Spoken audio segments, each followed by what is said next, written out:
What's up? You know what? Let's do it in Spanish. Hola, todos personas. ¿Cómo están? Y ahora leyendo una carta de Andrew Razon, and let's get on to reading the email. Hey man, I definitely relate to your thoughts. This is in response to my developing watch taste video, by the way. My current collection is as follows: SKX 009K, Squall 1521, Matte Blue, Speedmaster Reduced First Generation, Sarb 033, G-Shock DW 5600, Bambino version 3, Vostok Komandyrski with the blue submarine dial, Casio A158-8W, Casio CH53W, and a Casio F91W. So off the bat, I mean, I've handled a lot of these watches. The SKX, amazing watch. It's actually right behind me actually. Squall 1521, that's another amazing watch. I have never handled a Speedmaster before, but you probably have smaller wrists because all your watches are, they're all moderately sized. Sarb 033, yeah. G-Shock DW 5600, I'm not exactly sure what that is. I might have handled it. Bambino version 3, I haven't handled a version 3, but I have handled a version 2 or version 1. I can't remember what it is, but or the Bambinos, those are some solid, decent watches. Vostok Komandyrski with the blue submarine dial. I think I've handled that movement. Casio A158W, Casio CA53W, and a Casio F91W. I'm pretty sure I've handled most of those. I think one of those is a calculator. What is it? Is a databank variant. So I mean, out of all of these, these are all solid, decent watches. And yeah, you have a really dope collection, dude. The first 5 mentioned is definitely the main collection that I rotate. The rest I just own. So the first 5 mentioned. So the first 5 that he mentioned was the SKX, the Squall 1521, Speedmaster, Sarb 033, G-Shock, and the Bambino. Wait, 1, 2, 3, 4, 5. Nope, take out the G-Shock and the Bambino, but the first 5 I mentioned were the ones that he mainly wears. The rest I just own and actually have some on loan to friends, and the SO, I don't know what that is, of the main 5. The piece I probably wear the least is the Sarb because I usually wear it for occasions like family parties and being indoors. I would describe my style that how do I wear my Sarb? Well, think about it though. The Sarb is a pretty sporty dress watch. It's not like a Patek or vintage dress watch. It's it has I think it has a sapphire crystal. I think it has a sapphire crystal. It has 100 meters water resistance. Like, you can beat it up. Don't be afraid to beat it up. I'm not talking to you specifically, but anyone who has a Sarb, because I wear my Sarb out all the time. I put my Sarb on a NATO strap and shoot, it's just as tough as my SKX, really. I would describe my style that encompasses my life as sporty smart. Cool. That's what is sporty smart. Sporty smart's probably, yeah, button up and stuff like that. Button up's very similar to me, I think. I drive a Sport Compact, which is manual. Cool. I don't know how to drive manual. I gotta learn actually. We have a manual drive truck out there that's no one can drive. Well, I guess some people can, but no one wants to drive because you're gonna have to learn manual. I wear a lot of button-ups, like I believe, and go on a lot of late-night spontaneous night adventures with friends. Cool. Lately, it's been cold for a California standard, so I wear a lot of jogger sweatpants to stay warm, and I don't like wearing the Sarb with sweatpants. It's just weird in my mind. Oh man, I get that, dude. Personally, for me, I feel like a badass when I'm gonna be completely honest. I just put on this polo. I'm actually gonna leave and hang out pretty soon, but I'm wearing pajamas right now. Like, I'm wearing pajamas with this pillow on top. And on top of that, I'm wearing a dress watch. This is the one that Abe has lent me. I guess this is just my opinion, but don't be afraid to wear dress watches with casual clothes because I think it's pretty badass. I'm usually out and about and really only home to sleep. Damn, to sleep, dump, laundry, and game. I prefer sporty or casual watches because I tend to bang my wrists into things often. Love the look, robustness, lume / chrono bezel functionality, and I feel it's more suitable to my lifestyle and general style. Although I love having the Sarb for the situations that are more suitable when I wear a sweater and jeans, I wish I had more situations to wear it in, because I really don't treat it as a classy, dressier piece. Oh, I kind of understand what you mean. Why? Because I live in Seattle. I mean, Seattle gets cold in winter. It doesn't get too cold, like 0 degrees, but when it's cold in Seattle, like you need to wear a vest, you need to wear a jacket, you need to wear a polo, you need to wear a shirt underneath it. You have to layer, and whenever you layer a lot of clothing, usually when you layer a lot, it looks more, not really formal, but it looks more smart. Because, for example, in Seattle, everyone layers. Everyone just layers and layers, and has all these different like types of stuff on, right? And it's kind of like the Seattle look. I'm more of kind of Seattle youth. I grew up here, so mine is kind of different than everyone else's who come from other places. But in general, people in Seattle are pretty smartly dressed, right? Especially in winter. So I could definitely, it's really easy to pull a Sarb in there. Thinking about it, you're in Cali. Cali, when I think of Cali, even if it's cold down there, like, Cali's hot, It's the middle of winter, and Cali's probably not even hitting anything below 40 degrees. Or maybe even 50. Right? So, it could be, I could definitely see how it's hard for you to find the Sarb. And if you need to dump it, dude, dump it. Sell it to one of your homies or give it as a gift. Because if you're not wearing that amazing piece, dude, get rid of it and get something else that's super duper filthy too. Just went on a little rant there. I relate to you in the sense that we get a lot of info from TGV in our taste. Well, because TGV is like the go-to watch dude pretty much in the planet right now. Like, let's be honest, like who other person in the watch world has as much sway, as much influence than TGV? I can't think of anyone else.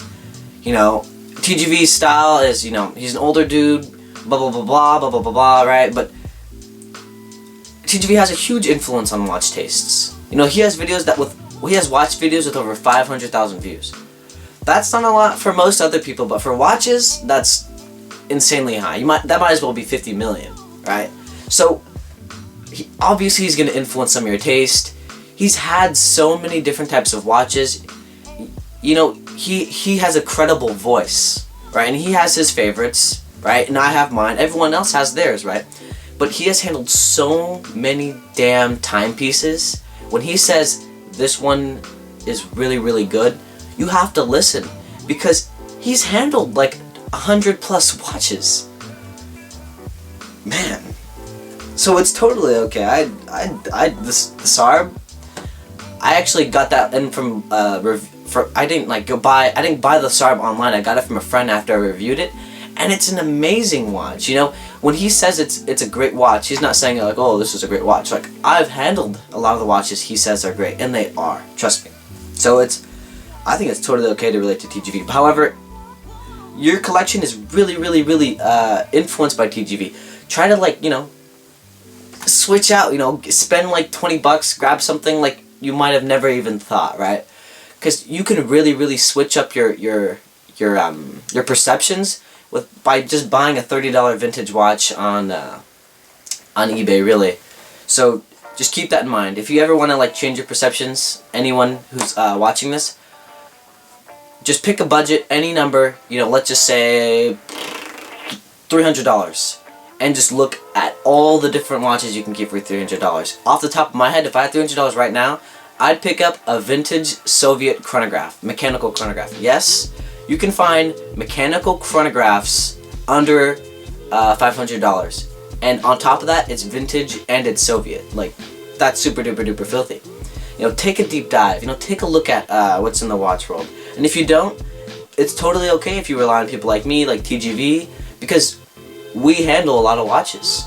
So, just do what's best for you, really. I noticed how someone commented that we are just copying their taste. Although that may be true, I think the reason watches like the SKX09, Speedy, etc. are so popular because they are designed well. He just said designed, but designed well, great value for money, versatility, and have reputable reviews and info because they've been around for so long. That's a freaking solid point. Although admittedly, I would have never discovered Squale if not for TGV. But I chose it because blue is my favorite color, and I wanted to get matte instead of the other because I wanted to balance my SS and matte. I think it's... what the heck? SS? What is that? Sometimes these damn freaking, I can't understand this. But basically, I'm gonna just guess SS and Matt. Don't know what that is. But if Andrew, if you can clarify, let me know. I think it also depends on your current financial status. In my case, I am a new college student grad with an entry-level position making enough to pay rent, pay student loans, and save just a little bit. It's hard to risk my money on a timepiece that I don't know much about, taking a risk in quality, fit, finish, etc. Although I want a Hulk Submariner someday to be unique, it's hard for me to justify saving up 6K plus or whatever the hell the price is in my current situation to have a green effing watch that may not suit 99% of situations like my current watch collection can. Oh my lord, that is... you could not have just explained that any better. Watch collecting philosophy as of now. Well, I really like divers. Again, I'm about versatility and function. It's a very Pinoy way to think. Practicality for the win. SKX is beater / Pepsi / entry-level diver in my collection. I wore this bad boy on my road trip to Seattle, which I mentioned in your side review, and I got a later email. The Squally is my favorite color diver, my micro brand piece, and my mid-level Swiss piece. You know, the first time I scanned over this email, I thought it said medieval Swiss piece. I just didn't really. But yeah, mid-level Swiss piece. The Speedmaster is my entry luxury and my only chronograph. I tried on the Moonwatch, but it was too large for my wrist, and the reduced fit's great. Not really a chrono guy, but I love the design and the original purpose of this watch being meant for racers in Formula 1. That's pretty badass. The Saab 033 is, of course, my mid-range Japanese piece that I wear for dressier occasions and at home. Lastly, the G-Shock. Well, it's a G-Shock. Lol. I wear it when I feel the SKX 009 isn't robust enough to handle the situation. It does happen. Like recently paintballing. Great example. I do wear the G-Shock when cooking, doing dishes, showering, and sleeping. Next trip to the Philippines, I definitely wear the G-Shock because most of the heat and not being too flash. Oh my gosh, I know what you mean. You know, the Philippines is... By the way, if anyone here wants to visit the Philippines, do it. Like, what I'm about to say here does not... This is more of like, my family just... actually, as we're speaking right now, I have family who are in the Philippines right now. And we'll have a house in the provinces in Bicol. That's just like, we kind of renovated it into a church. You know, it's really, really secluded. But you know, when you start heading out to the cities, you know, cities in the Philippines are kind of going through some crazy stuff right now. Like, if you're curious, search it up. It's all really negative stuff, but don't let that shape your perception of the Philippines. It's actually, right now the Philippines is struggling in certain areas. But on top of that, the Philippines has made a lot of progress in the last few years. It is definitely a safe country if you're just smart. Don't walk around with a Rolex and a $50,000 suit and you will be fine. Just be responsible when you're traveling to any country. But yeah, the Philippines is, you don't want to be walking around with a $10,000 Rolex when you're walking through the provinces or you're walking through the city or something. Anyway, man, I just wanted to share my thoughts on taste and philosophy. I guess the TLDR is you like what you like based on your lifestyle and tastes. Pretty much your video. I apologize for the longish email and perhaps lack of punctuation, spacing, and coherentness. I didn't want to start any flame wars or anything and share too much about myself on a public video. Oh, what? You know, I didn't actually read that part the first time, but how did you know when you sent me this email that I was going to make it into the video? That's crazy. Thanks and take care, Andrew. P.S. I laughed my ass off when you called your uncle Ninong in your vid. Wow. Well, I'm speechless. Well, man, I'm just totally speechless. I gotta say, that's an amazing watch collecting philosophy. I learned a lot from it. Thank you very much for sharing that with me and with my viewers. I really learned a ton. In particular, with my personal tastes, I'm definitely... What are the kind of directions I want to head into? Well, I just want to continue to learn more about vintage, right? I'm kind of at the point in my watch collecting where I'm not like too far advanced, but like I'm like kind of lower middle of the road part of the journey, if that makes any sense, about watch collecting, you know. it's weird how we care so much about these things. We frame everything through them. You know, I'm starting to take a look at things that, you know, maybe are overlooked, or maybe could get a little bit of a light shine through it. You know, and for me right now, that just really means vintage. You know, I really do appreciate anytime anyone lends me their watches, because they do shape my perceptions. You know, this Frederic Constantin, TGV just recently reviewed a Patek Philippe Calatrava, which is a stunning, beautiful piece, and it's an amazing piece. But, you know, this Frederic Constantin is a quartz piece, and it's very, very, very stylistically, you know, elegant and classy. It has a really nice, beautiful band on it. Review on this coming out soon, of course. And I showed my grandma, my Lola, my Omega, not my Omega, but what am I trying to say here? I showed my grandma the Omega and the Frederic Constantin next to each other, and I said, "Hey Lola, which one do you like better?" She said this one, right? I think for her, when she sees this, she thinks like, "Oh, that's a really, really nice, classy watch." You know, my grandma has really, really, really good taste. You know, just look at the art around the house, look at the style she wears, look at the trees we plant, look at the flowers she chooses, you know. And she chose this one over the Omega Seamaster. So to her, to her this is more elegant than a Seamaster. So I guess another thing I really want to start doing is an extension of that point, is I want to start to understand like concepts that we use more.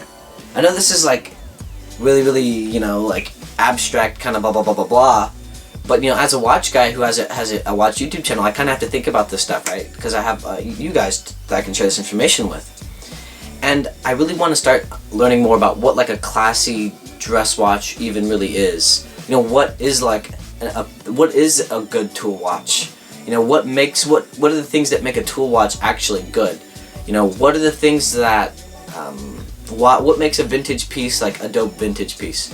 You know, so I can relay that information back to you guys, and you know, dudes like Andrew can go, okay, you know, you know, check out this, like, okay, I want to get into vintage, or check E-Man's vid, you know, all right, well, I just found this like this little section of category of watches that I've never watched any videos about, you know, let's check this out, you know.